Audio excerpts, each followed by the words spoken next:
This show is part of the Head Stuff Podcast Network.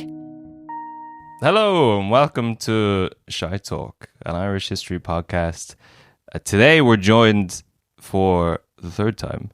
So we calculated. By Dr. Andrew Dorman. I think you'd just gotten your doctorate the second time? I was submitting. Okay. Yeah. So over the course of these 3 episodes, we've seen you go from boy to man to doctor.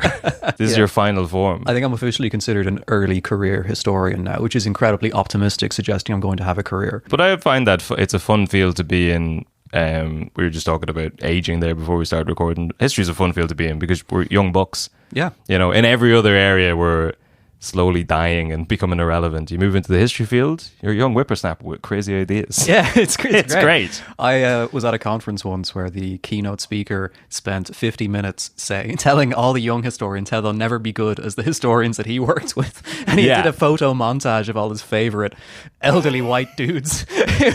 That's great. Oh yeah, this is very motivational. Thanks, man. Yeah. But you've published a book now. I have a book now. Yes. It's got a really snappy title. It's, The British Army, Society and Soldiering in Ireland, 1699 to 1793. Beautiful. Very, very specific date range. Because you picked a very specific period to purposely avoid any of the bits that anyone knows about. Yeah, in essence, yeah. Because I don't do the Boyne. No, you're right after. So 1690, big defining battle. There's an awful lot written about that. Big impact on culture. 1798 and all the late 1790s. Everything happened in Belfast and then Robert Emmet 1802. So you've avoided those beautifully and focused on the period, the Protestant ascendancy. Yes. The period that most historians just kind of hand wave over as nothing happened. Exactly. I think it's the longest run without a rebellion on the island. Is that right? Well, I think it's because the Scots are doing most of the rebelling. So they're doing what? The Stuart Rebellion? You had 1715, 45 as well. So, and I think there's one in between there as well. So they're doing most of the legwork, I think, in the kind of mass uprising against the monarchy. Sure. Whereas Ireland, under the penal laws, has a trickier time of... And all our soldiers have gone the flight of the wild geese. Yeah. They've all left the island, and as you're going to tell us, the ones that stay behind, a lot of them put on the red coat and pitched in for the Queen. King and Queen, I suppose. Yeah, sure. Queen at the beginning and then King, usually German King, as we move through the century. Yeah. That Blackadder clip where he's describing, I'm as English as the Queen. Oh, so you're married a German, your dad's a German, and you're after, you know, that, but better written by Etonians. Look, I'm as British as Queen Victoria! So your father's German, you're half German, and you married a German? No, for God's sake, I'm not a German spy! Good, thanks very much. Send to the next man. So do you want to talk us through, why did you pick this period? Yeah, so when I finished my master's, which looked at the wild geese, and specifically the ones in French service, I took a year to figure out what I wanted to do with my life and worked in a games workshop, which made me realize I didn't want to do that for the rest of my life. Which games workshop? The one in Dublin. Okay. Yeah. Oh, you like the one on Liffey Street. On Liffey Street, yeah. Which was fun. Yeah, just at a shot here is a big box of Corkazon, which you were very excited by. Oh, hell yeah. I left it out like bait. When I knew I was going to tidy it away as like, Andrew will like this. Yeah. I am... it's in my eye line. I'm just kind of like a mouse with cheese. Yeah. What he needs is a really nuanced board game. The expansion pack. Oh my God. Oh. It's so sophisticated. Some of these are banned in the French professional circuit. Probably. Oh, is there a professional? I'm not going to get into that. There definitely is. Yeah. They play with giant pieces, but go on. Yep.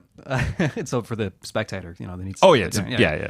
You talked about hurling being a spectator sport. Yeah. Try French Carcassonne, or as they call it, Carcassonne. Yeah. But so I. This is going to be these are always the nerdiest episodes when we have you. Thanks. I swear I'm cool. I play the guitar. But getting into academia proper, you need a PhD, and a PhD is a very difficult thing to get because you don't get paid during it most of the time. Yeah. So I needed to find funding, and the only real way to do that was to apply for state funding through what was then the Irish Research Council. It's now Research Ireland, and I didn't get that. But I saw DCU were advertising a scholarship for their PhDs, so I looked at their list of academics, and one of the big names there, who my PhD supervisor, who then also lent a bit of a hand with the book, was Professor James Kelly, and he's written a lot about everything. He's got encyclopedic knowledge on the period. So I arrived into his office and I was like, listen, I want to do something about the Irish abroad. And he didn't say no, but he heavily suggested I do something else. Yeah. And he did point out that there was a gap in the market and no one had really looked at the garrison in the 18th century, that people had looked at it from the perspective of them as an oppressive force on the people, and people have looked at it as a state operations sort of thing, from as an expenditure, as an expense for the state, but no one had looked at their experiences and matched them to the people's experiences. So that kind of was the genesis of the project. So it's not that it chose me, but it was selected for me. Well, he sold you a lemon. You walked in and it's like, I want to talk about the fighting Irish abroad. He's like, no one's ever done a history about how the British felt during arguably the most boring period. The least glamorous 100 years in Irish history. What was the British soldier experience on the island? You're not entirely wrong, and I might be misremembering it, but yeah, in essence, that's sort of how it worked. But to his credit, and he was right, no one had done it. Yeah. And I think the reason partially is because when you look at the 18th century, most of the material was incinerated in the 1920s.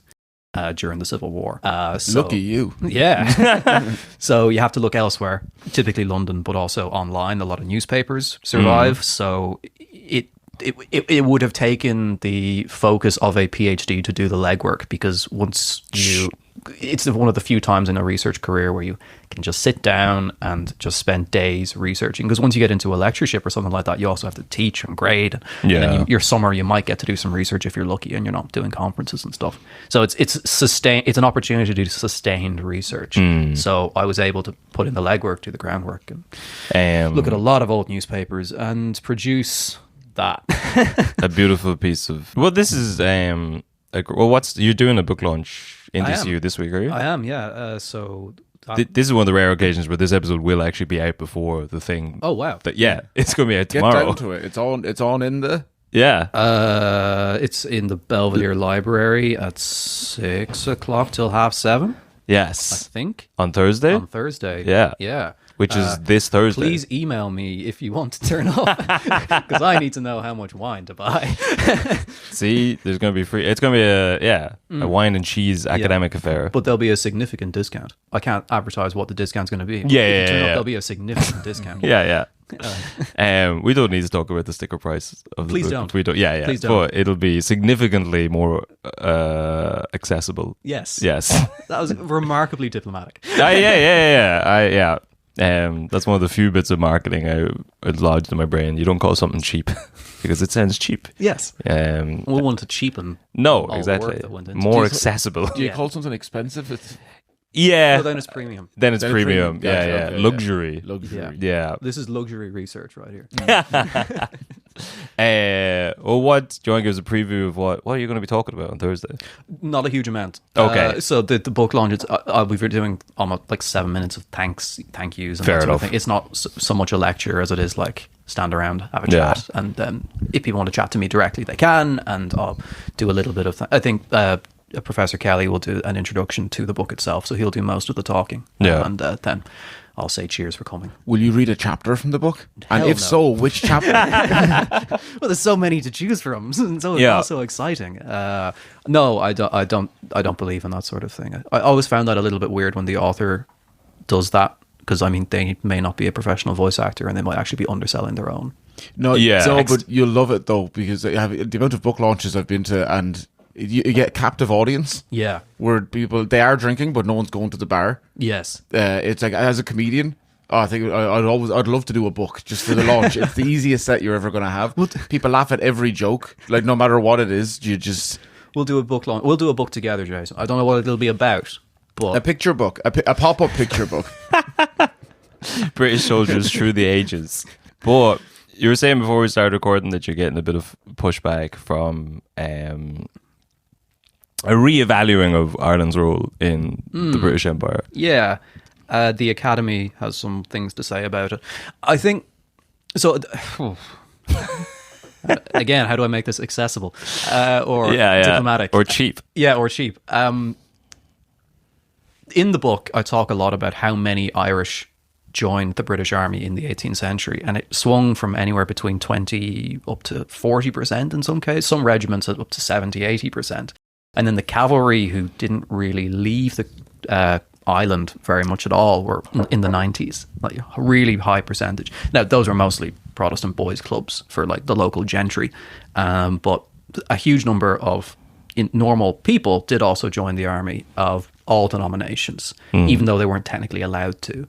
So it was a viable career path. A lot of them took it, and figuring out why they were taking it or assuming they were taking it for a certain reason is problematic. You can't just say, well, if they enlisted, they were pro the crown, pro the establishment. There was probably more to it than that. A lot of them are joining to clear gambling debts, or because they need regular food, and the army was a regular source of sustenance. Now, there's a systemic issue as to why they may not have food. Sure. But nonetheless, the army giveth and the army taketh away. Yeah. Or enabling the taketh away. Sure. But there's also a famine in the 1740s, so it's entirely... the Great Famine gets a lot of press, but there are a lot of other smaller, very disturbing ones scrappy, as well. up-and-coming famines. The young famines. They walked so that it could run. Yeah, exactly. But, luckily, touch wood, it was the last famine. So, it gets a lot of the press. But, you'd imagine it's a steady career.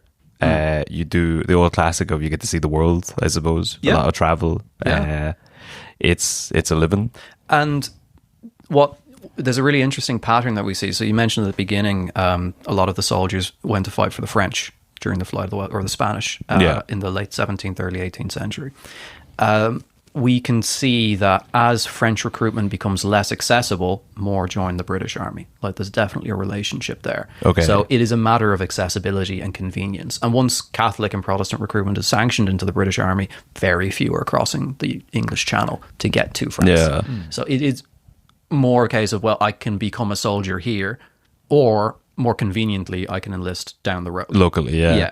And why? Yeah, because the penal laws technically would have kept Irish people out of, or Catholics out of any position that would have had them near guns, basically. In theory, yes. Yeah. But like everything, it is a lot looser than it seems. Yeah. Because armies need soldiers. And in this particular case, the army, as it was in Ireland, was... It's a garrison, and it is there to make sure that the state operations function as they're supposed to. But also, it's a barracks for the empire. So regiments are very quickly taken from Ireland and sent elsewhere. There's a famous case of this in 1755. The General Braddock is told, go sort out what's going on in North America. So he pulls 2 regiments out of Ireland, takes them into the forest, and they get cut to pieces at the Battle of Monongahela by the French and Canadian militia and their Native American allies. So those regiments would probably have been rapidly recruited, mostly Irish, and then shipped across the sea. Yes. So that need to recruit rapidly locally, and the fact that you're at a comparative disadvantage as an officer if you're recruiting in Britain for regiments in Ireland. Irish soldiers are paid less. So if you're an English farmer and a regiment from Ireland approaches you and says, I can pay you 6 pence a day, and the English regiment says, I'm going to pay you 7 pence a day, you're going to go the way the money is. Yeah. So you would struggle to recruit in Britain. You're naturally going to recruit locally. So there's a load of reasons why. And some of them, they'll do they have clever tricks. Well, they'll ship them over to Scotland and list them as Scots and then bring them back. So it's an accessible pool of manpower. So it's in the army's interest to recruit locally, even though technically, we're arming Catholics. And so the state mightn't have liked it, but the army didn't really care. Yeah. At the end of the day, if they can follow orders, stand in a line and get shot at, big thumbs up. And even if you got one of those 3 to getting shot at, that's pretty good. That's pretty good. And the Irish in this century do a pretty good line in fighting generally. Like, the quality of the soldiers is seen as quite good. The Spanish thought that we could march for days on very little rations. We're kind of shock troops in the French service and did very well there. And then the Irish regiments and British service slowly develop their own identity. And by the Napoleonic Wars, you have dedicated Irish regiments with quite a strong Hibernic sort of. So you're narrowly avoiding the Napoleonic Wars in this book as well. Yeah. Too glamorous. It's been done. It's been done. It's been done. Ooh, yeah. I mean, Ridley Scott, after that, you're like, what more needs to be said? When such a beautiful opus, there's no point following that. I mean, but, this is it. Yeah. Was I there? Was I there? I can't. Is that? I don't know. Is that a true quote from him? But did he say something like?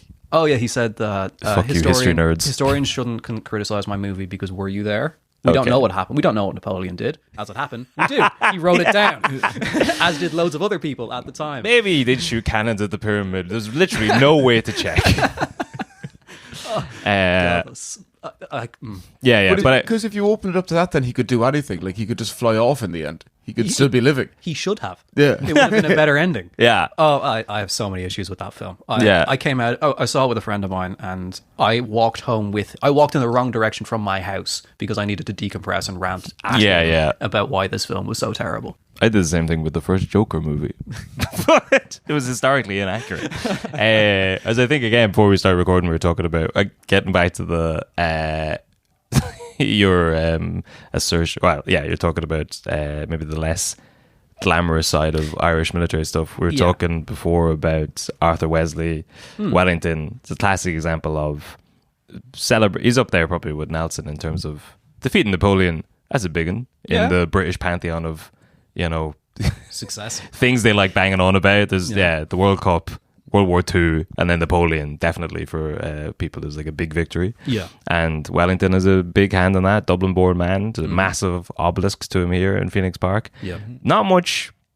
We don't talk about him much. Certainly don't celebrate him. No. I would say, and I suppose the political side of his career later on. Now, I'm getting out of my comfort zone. Yeah, so this is squarely after 1793, so sorry. But as he is prime minister as well, I wouldn't say he necessarily forgets his Irish roots, and he does. Yeah, his politics are a little more pro-Ireland than some of his compatriots, and obviously you have to bear in mind the time in which these things are being. No one's going to come in with sweeping reforms and grant Ireland its Republican status immediately. That's still operating. He didn't get in and then immediately unfurl the tricolour, which didn't exist yet. No, it's very far too French. Too far. Yeah. Where the tricolour is probably 1830s. That could be. Yeah. Again. It's after 1793. I'm sorry. Exactly. Who cares? Yeah. That's too. And again, we don't need to talk about Arthur Wesley, but that's a prime example of like. So what? Yeah. So going back, probably the biggest. I may be wrong in this, but I think the biggest military activity that the British Empire gets involved in this period is the American Revolution. Okay. Yeah. Good question. So I would say the 7 Years' War is probably a bigger war. Yeah. Because multi-theater. It's not the first modern war, but it is the first one that is fought on that scale. British soldiers fight in India, European theater proper, and then North America. The American Revolution is such a serious affair that they do contribute a huge amount of manpower across the Atlantic. I can't remember off the top of my head, and I probably should know which had a larger military contribution. But the really good data exists for the American Revolutionary War. The 7 Years' War is a little bit more opaque. Okay. So I'm more aware of the contribution to the American Revolutionary War. And there was Irish on both sides of that. Yeah. And I was before we started recording, I was complaining that when you look at the Irish contribution on the American side, they're willing to accept grandchildren, great-grandchildren, anyone with an O in the middle of their two names. Oh, clearly is Irish. And, the Irish won the war for Washington. And I have data that show that a huge number were born on the island that century and joined and then went and fought, but they're not considered Irish. Yeah. And I think that it's not necessarily doing them a disservice, but it's taking away history is all about representing the people of the past in as most accurate a light, not necessarily a best light. That's not true. History is about picking and choosing. Padraig Pearse is a gun-wielding soldier. Arthur Wesley is just some nerd. We don't need to talk about him. He was a nerd. He was, we've been sure. Although better in bed than Napoleon. Oh, yeah? Yeah, apparently they both What about Pearse? Yeah. I don't think Pierce had the same relationship with that particular woman. But The less said about his bedroom activities, the better. But moving on. Yeah.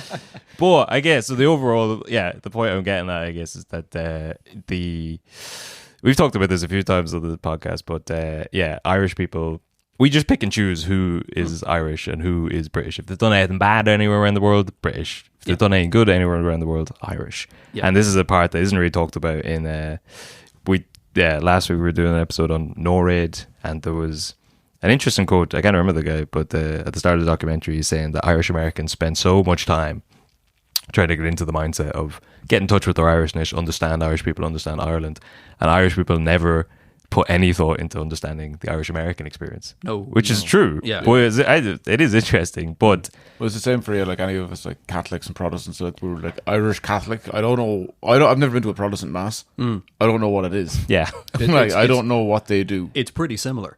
Yeah. Maybe that's the scary part. You realize that we're not so different. But I was at a Protestant wedding once. Well, because the only thing I do remember is like in secondary school, one of the girls in our in like Bagnallstown, she was Protestant. Because usually the Protestants would go to like Kilkenny College or like to a fee-paying school, but she didn't go into like the hall to get the ashes on Ash Wednesday. Yeah, because that was like, oh, that's the only little glimpse into. There's a difference between you and I. I think in general there's less pageantry and less focus on the misery in Protestantism. Ironic given its origins. Sure, but less stained glass stuff and less. Yeah. We're all worthless worms. Yeah, lots of iconoclasms. Yeah, and a kind of stripping out all the wealth of the church, that sort of thing. Yeah, and a lot of deal making, and it's just more. Everyone gets together and hangs out with their neighbours of a Sunday. Yeah, and everyone leaves feeling better about themselves. Yeah, which is an unusual experience compared to the Catholic Mass, which is slightly more guilt orientated. Much more guilt orientated, but I think that's better. It is better. You're guilty. You are. Guilty. We are guilty. Yeah.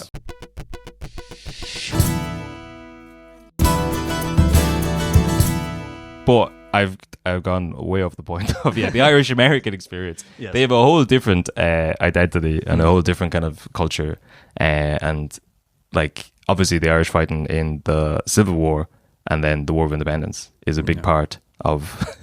I can tell by your face there that maybe there's some interesting data on that other one as well. But like that's a big part of the Irish built the country and helped free it and helped win the war or whatever. Yeah, but there's not much focus put on the other side. Just don't ask who they voted for in the election during the American Civil War. The Irish regiments universally voted against Lincoln. Okay, they were all voted for McClellan, and as far as I can, because I guess there was a huge number of Irishmen fighting for the Confederacy, and Catholicism was a little bit more acceptable in the South, generally speaking. So a lot of the migrants would have had it there. But then during the Civil War, the Irish Brigade, who obviously suffered huge numbers of casualties and fought very hard, politically was quite, not, I wouldn't say pro-slavery, but they... You can say anti-slavery. Yeah. Well, I don't think I would. That's the thing. Like, I wouldn't want to speak too much of, again, a period that I have an interest and looked into, but not studied extensively. But there's problems there. Yeah, I think the number is, I think it's like 30-70 split of Irish on fighting for the Confederacy and fighting for the Union. Yeah. And a lot of that is, well, no, I don't know. Part of it is geographical. Yeah. A lot of Irish people are going to land naturally in, New York, Boston, those areas are going to be, if you're signing up with a regiment, again, those are the local ones. But there's more of a, we were heavily, more on the good side of that one, I guess. But it's plenty of guys who switched. There's there's a lot of people on both sides, but going back to... They're wearing the right uniform. Sure. Possibly for the wrong reasons. Yes. Yeah. I mean, if you poll them about their opinions about slavery, who knows what the answers would be. Yeah. But that one maybe that's more leaning towards the good side of that fight. But the back into the book, right? Back into what is covered in your book. Yeah. The American War of Independence. What was the split? So I don't have the percentages off the top of my head for the American side because of the whole generational thing I said before. Sure. I wouldn't know how many first gen or second or third, like what the breakdown is. But looking at the Irish regiment or the regiments that come from Ireland or come via Ireland, there's lots of rapid recruitment, and then they're trained quickly or trained on the way and then shipped over. Some of the regiments hover around 20 to 25%. Others are as high as 40. Some again.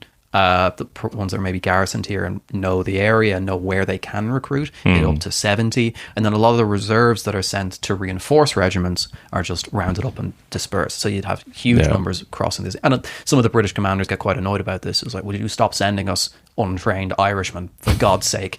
Please send us someone who knows how to hold a gun. For some reason, none of these Irish people have seen a gun. I can't imagine why. So that it's a very significant contribution, I think, is the crux of the matter. And the nature of the fighting as well, it's not a huge cavalry conflict, so it's mostly infantry fighting these sort of either line engagements against a rapidly modernizing American army or trying to chase down Mel Gibson in the woods. Nice. So that's another thing actually that annoys me about that film. Don't you speak a bad word of it. I'm going to speak a lot of bad words about Mel Gibson, but not Mel. Not Mel. You like The Patriot? The Patriot has so many issues. The one... number one. How could it get any better? Where's the sequel? But the fact that the British team in The Patriot, there's one American. I mean, there was a huge number of loyalists who fought in redcoats against the revolution. I think only 30. And then there should be loads of Irish and Scots, which aren't acknowledged at all. Yeah. And, but the bit where he loads his gun and he puts it in behind a different tree. So it's a cool movie. You're completely ignoring the rule of cool. You're getting too bogged down in facts and history. But that's what annoys me so much about Napoleon, was that it couldn't do that. It's a bad movie. The Patriot is a great movie, historically problematic. Yes. Napoleon is a bad movie, historically problematic. Dunkirk, somewhere in the middle. A middling movie, historically also. Alexander, historically accurate, mostly-ish. Yeah. Not a particularly good movie. I haven't seen that. It's the Colin Farrell one? Yeah. Oh, what's it called? Alexander the OK? I don't know if these cameras are on, but it's an interesting... again, the Irish-American experience is just an interesting element that they will obviously naturally glorify the people of third or whatever generation Irish descent who fought on the winning side, and then ignore. Well, that's probably because that's how close they are to their original. But it is also. I mean, I know we're joking about movies there, but it is also like literally that's what everyone does. Like Dunkirk, and we're looking at a breakdown of like when they do pan overs of all the people on the beach, and they're all white English men. Yeah. And it's completely ignoring. There's a world war. There's people being drawn in from all over the world, even all over the British Empire. And then what wasn't the captain? It was Canadian, was he? And then they just rewrote him to be. Probably. I think they changed it. It's just even within the confines of they're all part of the British Empire. It's like the British Empire was huge. Yeah. And there's lots of people from all different walks of life in that. And then they've still just it's all men from Sheffield. Yeah, anytime anyone does anything remotely Roman, the same people complain about that. So, sure. The Romans were white. So, yeah, they also own North Africa. Yeah, exactly. If you look at the fucking... It was the whole... Yeah. Everyone who would go on to be the French, the Germans, the Turks, the fucking Carthage. Yeah, everyone was in the empire. It was like, no, they were just white men with English accents. Not even... Yeah. Yeah. Even fucking... Yeah. Weird. Yeah. Sicily is just a melting pot of... the four empires around the Mediterranean. But anyway, that's more about representation. We're solving historiography at this point. But if you put any diversity in any movie, it's woke nonsense. Of course. Yeah. Of course. But throw a few Irish accents into something. Yeah. And throw them on both sides. Yeah, exactly. We fought for... I'm fairly confident. There's a very good Al Murray bit where he talks about how... There's a lot of good Al Murray bits. Yeah. Where he talks about how Britain has beaten every country in the world. And he has the audience shout suggestions and he'll explain how Britain defeated them. And he can do pretty much every country. I'd be confident that we have punched every country in the face at some point. Oftentimes in someone else's service. Sure. We've done a lot of fighting on both sides of lots of conflicts. Yeah. Particularly in the 18th, but also previous centuries too. But the Flight of the Wild Geese, you've got heavily trained, motivated army that all just gets sent off to Europe at the same time. Like that must be a quite unusual occurrence. Yeah. So you've got a very well trained military army, and now they're just guns for hire essentially, and heading off to like that would do a lot of lifting for other people. Yeah, for other people, and then go and fight in lots of global wars. And So I mean, the Spanish army. There's a strong connection there going back prior to the flight of the wild geese. Yeah. They were meant to fucking sort us out. Exactly, and they never did. And they never did. Damn you, Rinuccini. We could have been living the Iberian lifestyle if it weren't for those. The big lump arrives in France, or the hump of them arrives, and you end up with this strange anomaly where you have the original exchange of soldiers that took place with Mount Cashel's lads crossing over in exchange for French soldiers who didn't do a huge amount at the Boyne but fought more later on. Yeah. That exchange is folded into the French army proper. And then the wild geese that come over with James and set up shop outside Paris in Saint-Germain, they aren't in the French army officially. They're sort of their own force. So Sarsfield, etc., is cooperating with the French, but technically there's a unusual hierarchy present there. And eventually they are gradually folded in to the original 6,000 Irish Brigade and also other areas in French service. But we end up there's Irish officers in Russia, Austria, Sweden, definitely Italy. We get around. It's fairly impressive. We all went to save the Pope in the mid 1800s. Yep. Yeah. I don't know if it's still there, but the Collins Barracks, they had a great. What would you say? You're just talking about like Irish soldiers fighting abroad. Yeah. They had a great section in the museum for a long time. I think it might be still there. I think so. Yeah. We get around. We saved a Polish princess at one point from kidnapping. That was a good one. And the lad who repelled, or I think that the guy who carried Jan Sobieski's flag at the siege of Vienna was Irish. And the fella who he was one of the captains in the Austrian defences there, and a baker. So this is a completely different story, but the story behind the creation of the croissant, allegedly, is that there's We can claim it? Yeah. we have a strong hand in it. Okay. So the story is there's a bakery in Vienna, and the baker hears tunneling under the walls because his bakery is near the walls. Yeah. And he hears this and notifies the guard captain, who is Irish, and he brings some lads down, and they prepare a hot molten surprise for the Turks when they break through the bakery wall and they repel the attack. And the story goes that this bakery is given permission to create the commemorative pastry. Okay. To acknowledge that the defeat of the Ottomans and the saving of Christendom. So they make this crescent shape wrapped up like a turban. That is the croissant. And then Marie Antoinette brings that to France. That's the story. That is why would you commemorate the occasion with a very Arabic symbol? Yeah, look who we've defeated. Yeah, okay. We're going to eat them. Yes. Yeah, okay. Let them eat croissants. Let them eat croissants. Our victory will be the deliciousness of our croissants.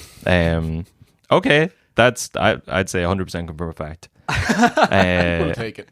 Yeah. We do love claiming random topics that no one's really going to look into. Yeah. But we don't do it when it's if it's related to the 18th century, because that's when we were in the dark times. We don't do it if we're fighting for the British and then you just ignore it. Because in the Alamo, there's is it 6 or 7 guys that were Irish? Sure. And no one claims it because they all have double barrel surnames. Yeah. And there's probably a lot more lads fighting trying to get into the Alamo. Oh, yeah. Yeah. I mean, sure, we've got a great relationship with the Mexicans, Yes. as we well know. Yes. Oh, that's the anniversary of that is soon. So this Patricio's. week. Yeah, San Patricio's is early May, I believe. I know that's outside the remit of this book again, but because again, you did pick all the interesting bits are outside of this. But yeah, that's late 18. It's after the famine anyway. Yeah. Irish people go over, they join up with the American soldiers.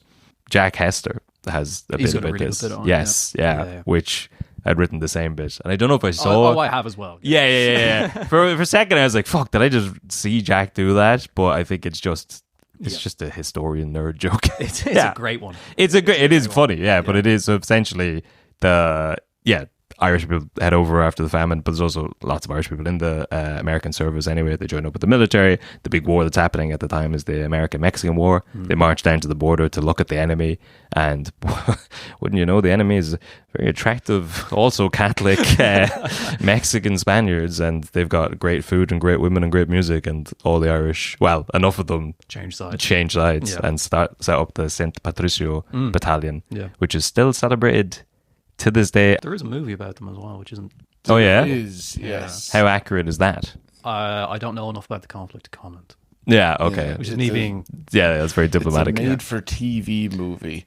That's always a good sign. There's two, because I have it on a list for our film clubs. Oh, yeah. It doesn't bode well for the film club that it's made for TV. We've some of the best ones we've... Honestly?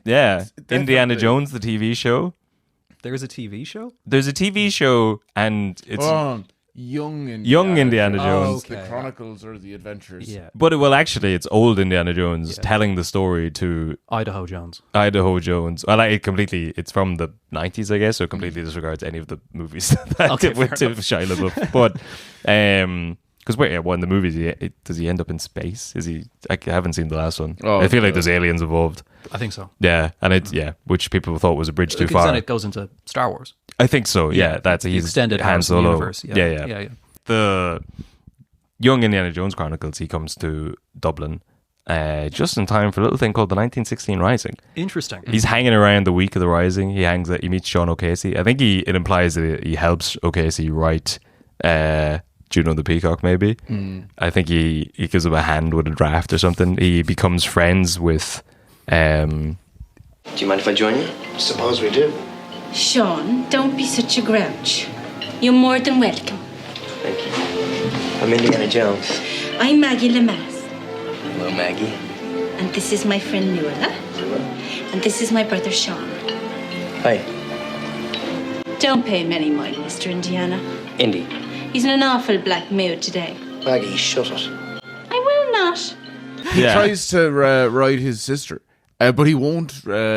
He doesn't go off with Sean Lemass's sister, and then later on, Sean Lemass fights Indiana Jones because he won't go off with his sister. Yes, interesting. Because he's not interested in her romantically. And is this so tied they fight into, over that? Is this brought into his later economic policies? Yes, I think a lot of it is based off of his. They become firm friends. Oh, interesting. And he learns that in former allies there might lie future prospects. I feel like that's roll credits. Roll credit, yes. Yeah.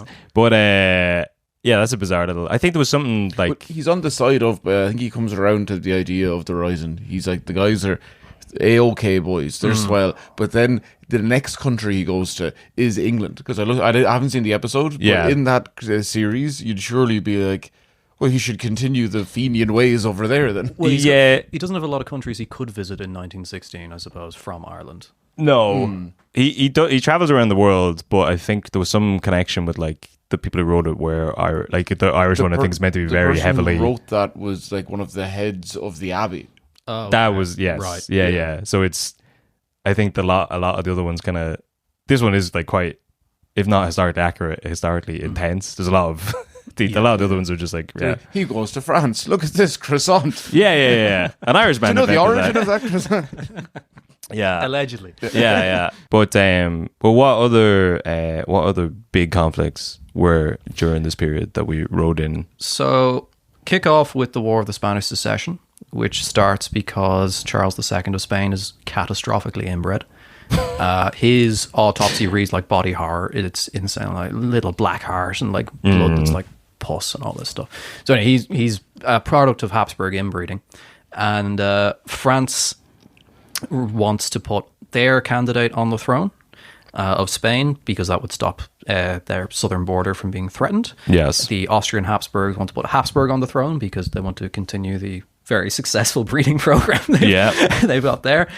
So they have a fight over it, and the British army gets involved on the continent quite considerably through that. Duke of Marlborough plays a big role. A lot of Marlborough's aides are Irish and fight very well under his command. A lot of the soldiers, as in the book, are Irish as well, and a lot of regiments are raised here. Now they're very quickly disbanded, but a lot of them are raised. And also a lot of barracks are built around the country during that time too, because they realise this is going to be a long-serving thing. So that's when you get, I think it's during that conflict up, they might finish what is now Collins Barracks, or the Royal Barracks as it was back then. So that's the first one. Then you have a period of peace. Remarkably, and then they actually, at one stage, they give the French permission to recruit Irish soldiers, and no one tells the local sheriffs. So all these French recruiters come over and are immediately arrested. Sure. That seems like entrapment. Yes. Like, why don't you bring your soldiers over here and round up Irish Catholics? Well, their main issue is like, you can't recruit these guys because they wear red too, and that's very confusing. Okay. So there's a lot of parliamentary discourse back and forth, but eventually they agree to allow the French to come and recruit in the 1730s, and they all get arrested, and there's a lot more letters exchanged to let them, out, because that was a bit of a diplomatic faux pas. Mm-hmm. Then the War of Jenkins' Ear starts. So-called because a British officer called Jenkins had his ear cut off. Yes. Obviously. Of course. Obviously. So that's 1739-ish. Mm-hmm. And then the War of the Austrian Succession starts. There's a lot of secession wars in this. Yeah. The Austrian Succession starts because Maria Theresa takes the throne of Austria, and she is a woman. And this is deemed completely unacceptable. Yeah. I know. Because her father had spent most of the last years of his life trying to get everyone in Europe not to attack Maria Theresa when she comes to the throne. He dies and everyone reneges on their promises immediately. Well, a lot of this time it's a lot of the same families are intermarrying to set up dynasties. You're like, oh, France and Spain are now coupled together. Yep. But then you add in massive inbreeding. Yeah.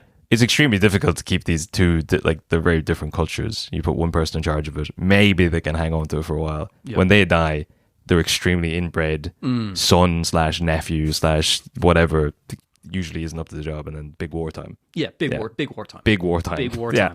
And every Britain's always like, we don't want to get involved in European politics, but there is an opportunity to fuck things up for a while. So we can fuck with the French. Is that? Yeah, is exactly.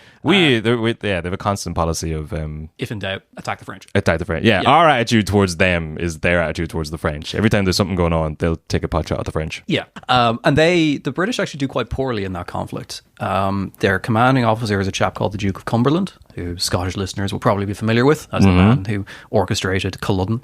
But he is a terrible commander. Okay. He's useless, so he loses several battles. It's also the war in which the British king, or English king, leads an army on the battlefield for the last time. George II wins the Battle of Dettingen by standing there and letting the officers do all the work. But he's there. Yeah. So that's a big one. So the British kind of muddled their way through that, and then you've got a brief period of peace, and then the 7 Years' War starts, which actually lasts for 8 years. Yeah. Because history. It's not as catchy. Yeah, exactly. And that, as I mentioned earlier, global conflict, huge contribution. And one could argue that it's not properly resolved. That the French are very unhappy with the resolution because they lose chunks of Canada and a lot of their India is gone. Irish person responsible for that, as it happens. The beautiful officer who led the Irish Brigade at the French victory at Fontenoy during the War of the Austrian Succession is a man called Delali Tollendal. He is then put in command of India and loses it. Yes. And he's guillotined. Yeah. And scapegoated for that. But again, lose India. It's massive. Bloody hell. Brilliant. Check your pockets. But again, there's a lot of that where, like, we've covered different Irish generals who are, in charge of huge swaths of the early American colonies. India. Not only are Irish people fighting in these conflicts, but at certain times they are in positions of extreme power. The East India Company is riddled with us. And Scots. Yeah.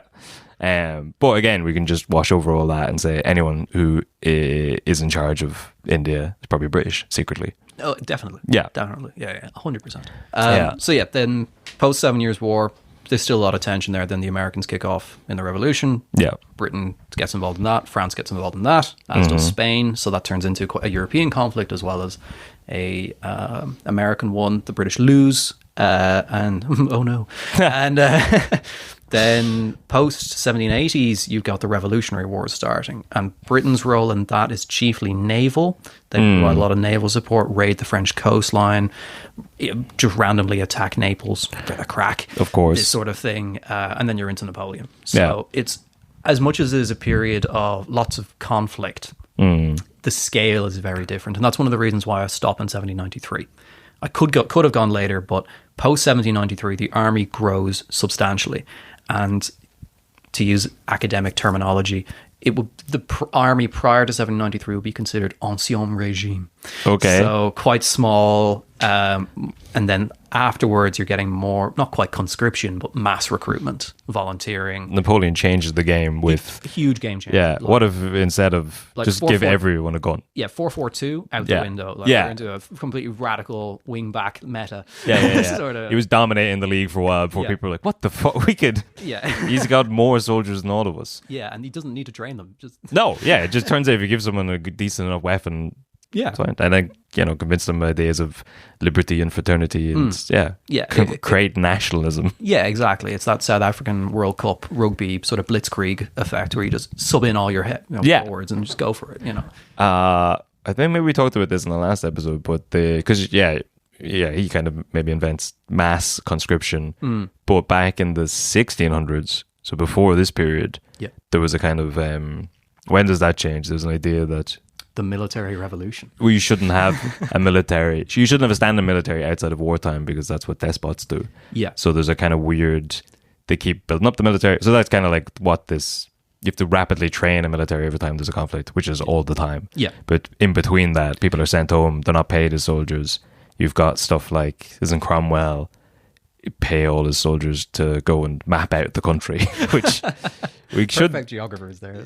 We should do an episode about. That's just such a funny. I think that's what Brian Friel's Translations is about, or it's definitely set during that period. But it's a very funny idea to be like the men who came and sacked, burnt Drogheda, and Cromwell's army. They come back 10 years later and they're just asking rural farmers in Donegal to be like, "What's the name of this field here?" It's like, it's an insane situation. But anyway, yes, there's no standing armies. But when does that change during this period? Yeah, that would be right at the beginning of the century. So, Okay.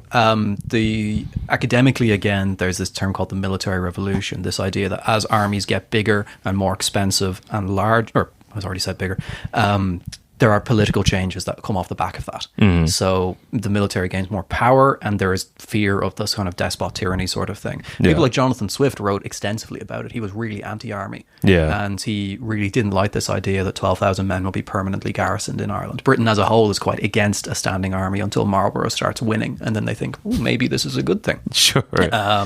Administratively and militarily, it makes sense to have a standing professional force. Yeah. Prior to that, Royal Guards would sort of be the only real exception, and then say France might have like the Swiss Guards, and then the kind of French elite regiments would have some sort of consistency. But in terms of the oldest regiments, Spain has some, but Europe as a whole modernizes and changes in the 1680s into the early 18th century. When we're really getting everything is kind of like building up towards World War I and World War II. Yeah. You can over the couple of 100 years, you start to make changes of like, what if we have an army all the time? What if we start pulling in people from all around the world? What if we start fighting in? Why just have one theater of war? Well, we could have many. We could have many at the same time. All that's missing is industrialization. Yes, And yeah. when that happens. Yeah. As the scale, you can start industrializing communication breakthroughs where you can suddenly, send messages to multiple different regiments all around the world. Then we're really cooking. Yeah. And it all boils up to Hiroshima, I think, and then everyone's like, all right, well, we've maxed out war. We need to we've war maxed.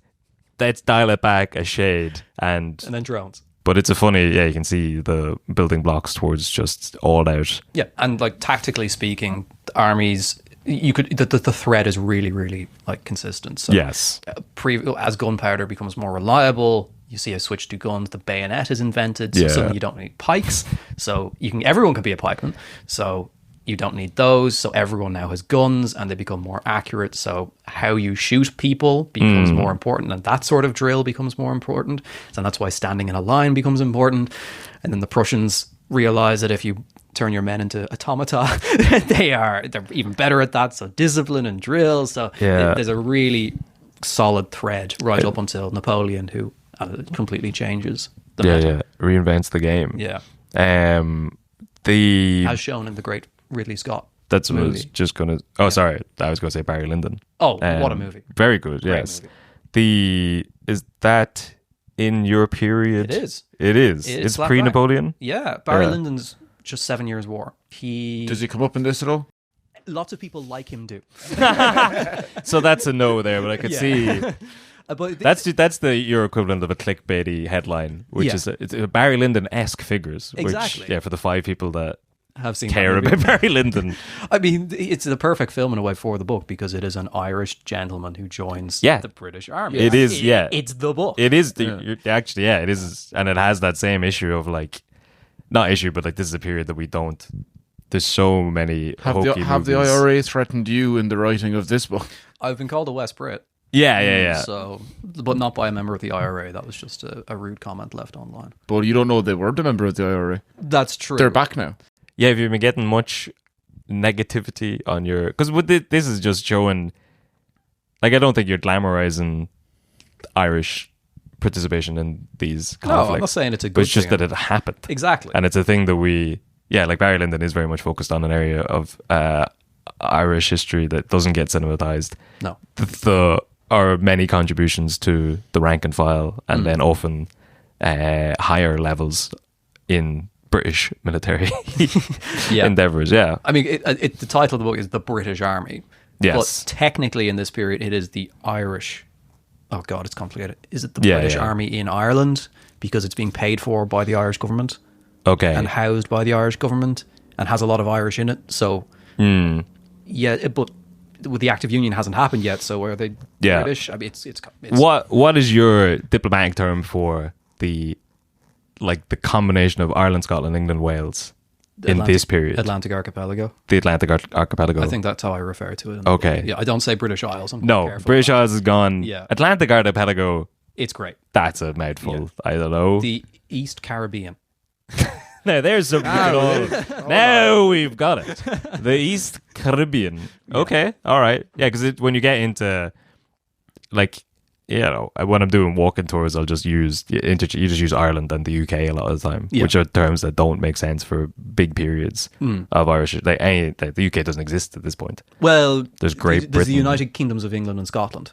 True. Okay. Yeah. So the UK does exist, but it's the U's, the K's that are U'd are different. The Union flag is missing a bit. Yeah, but even the terminology just becomes difficult. Yeah. And this is a whole part of the whole issue of like who is Irish and who's British.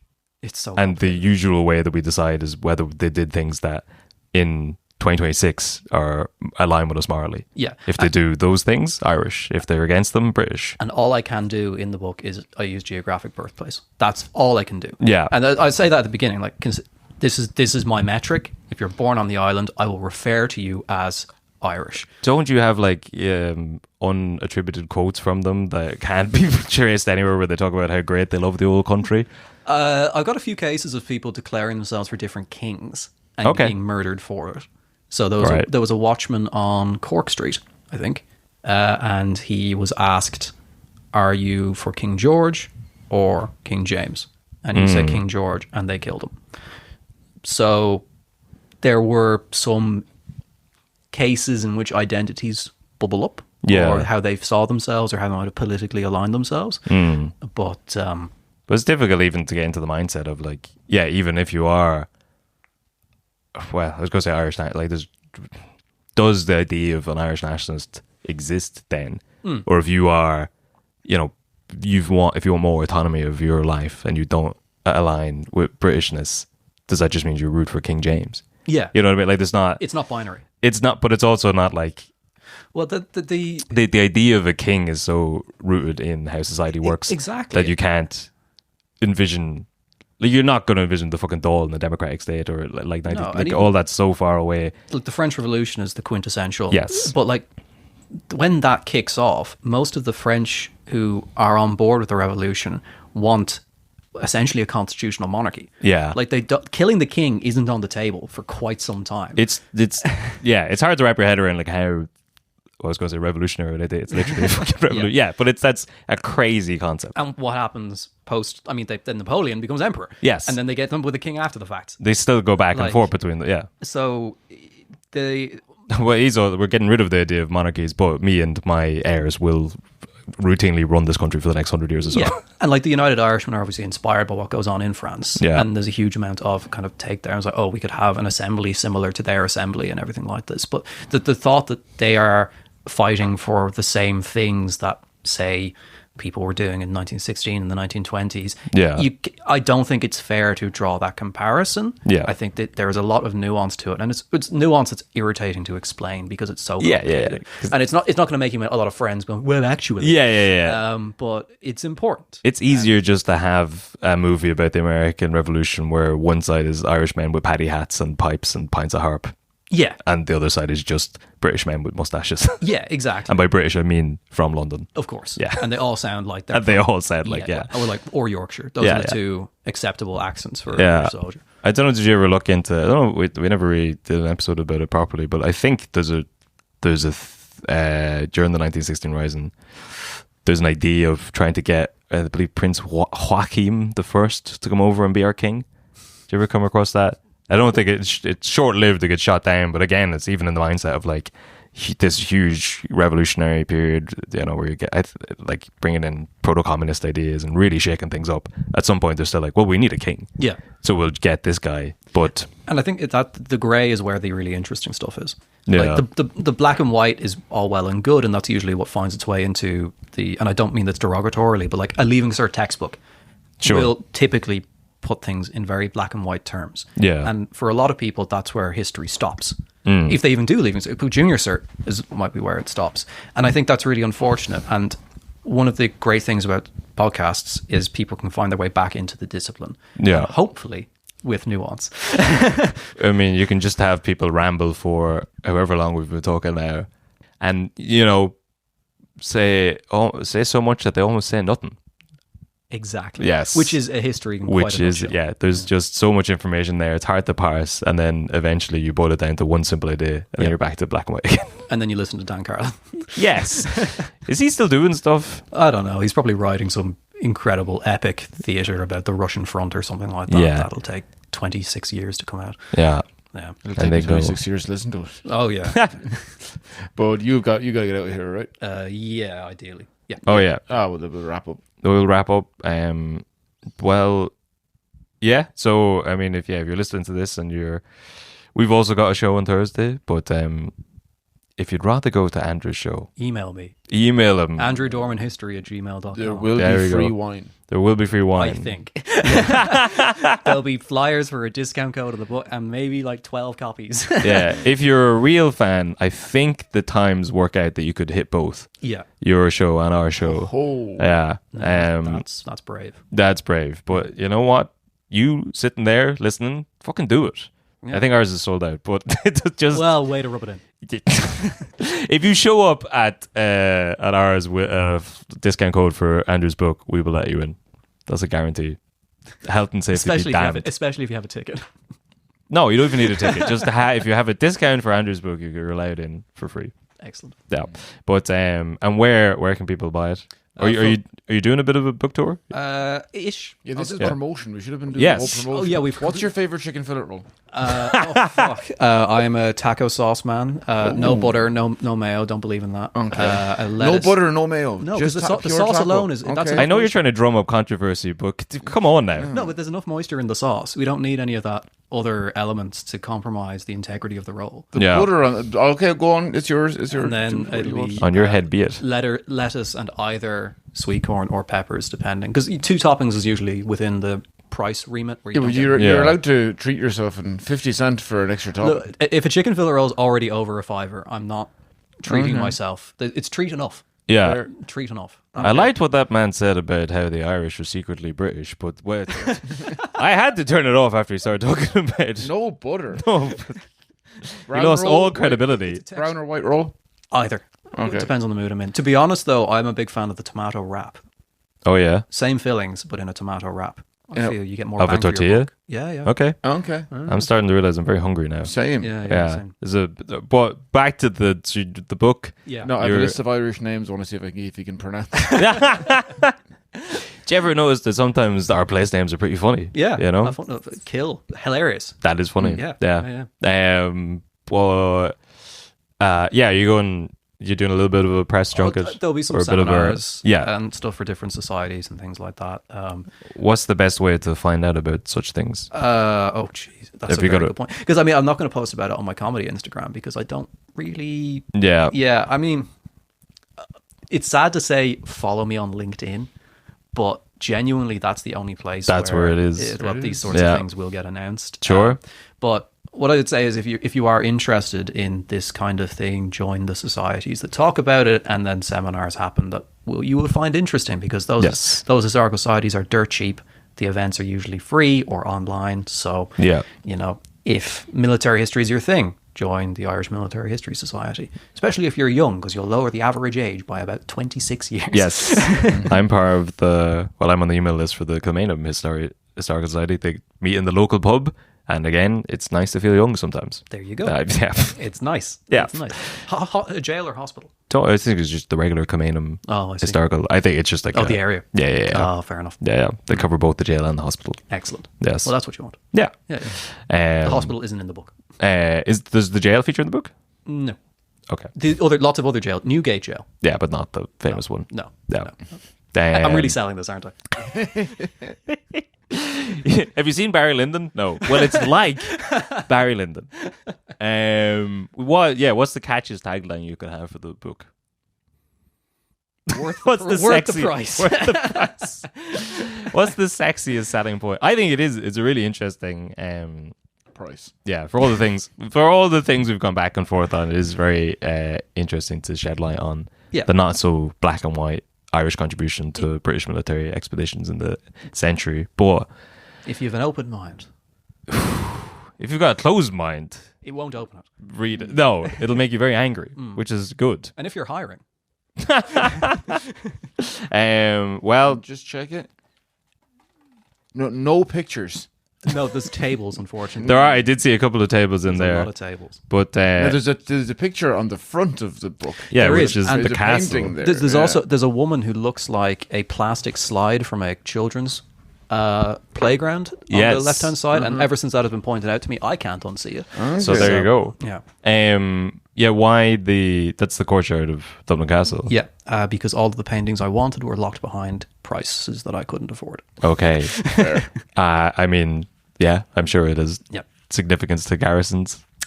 They were there. They were there. I think. And it's a nice picture. It's a very nice picture. It does the job. Yeah. It does the job. Anything else you want to finish up on? No, thank you for having me. That was great fun. Thanks for coming again. That was very informative. All right. Good luck. After. This show is part of the Head Stuff Podcast Network, a hub for the creative and the curious. Shows are produced in association with Head Stuff and the Podcast Studios Dublin. Find out more or become a member at headstuffpodcasts.com.